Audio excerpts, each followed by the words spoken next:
మావోయిజాన్ని ఎంతగానో నమ్మిన మహానేత మల్లోజుల లొంగుబాటును స్వాగతిస్తున్నట్లు మహారాష్ట్ర సీఎం ఫడ్నవీస్ తెలిపారు. ఇక పీపుల్స్ వార్ పార్టీ అగ్రనేత మల్లోజుల వేణుగోపాలరావు ఆయుధాలు వీడి జనజీవన స్రవంతిలో కలిశారు. ఈ మేరకు ఆయన ఆ రాష్ట్ర సీఎం దేవేంద్ర ఫడ్నవీస్ ఎదుట అధికారికంగా లొంగిపోయారు.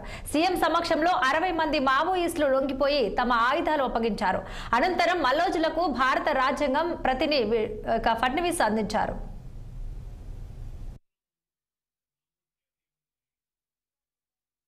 अशा प्रकारची स्ट्रॅटेजी अत्यंत मोठ्या प्रमाणात देशामध्ये मोदीजींनी सुरू केली आणि गेल्या काही वर्षांमध्ये आमच्या देशाचे गृहमंत्री श्री अमितभाई शहा यांनी या देशातनं माओवादाला हद्दपार करण्याच्या संदर्भात मोदीजींच्या नेतृत्वात एक बृहत स्ट्रॅटेजी तयार केली आणि आज आपण पाहतो की त्या स्ट्रॅटेजीच्या अंतर्गत अतिशय मोठ्या प्रमाणात आता देशातनं माओवादाचं उच्चाटन होत आहे.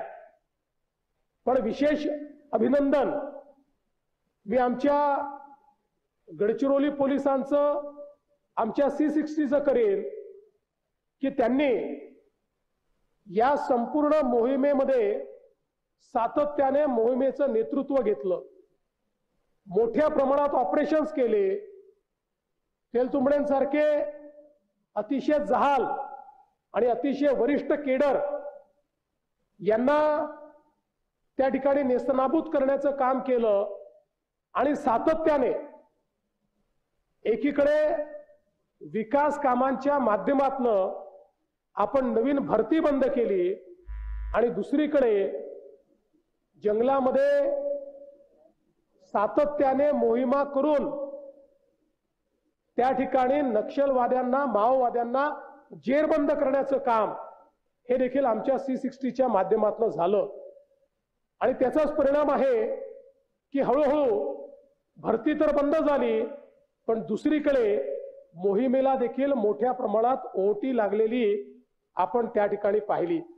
अशा प्रकारची स्ट्रॅटेजी अत्यंत मोठ्या प्रमाणात देशामध्ये मोदीजींनी सुरू केली आणि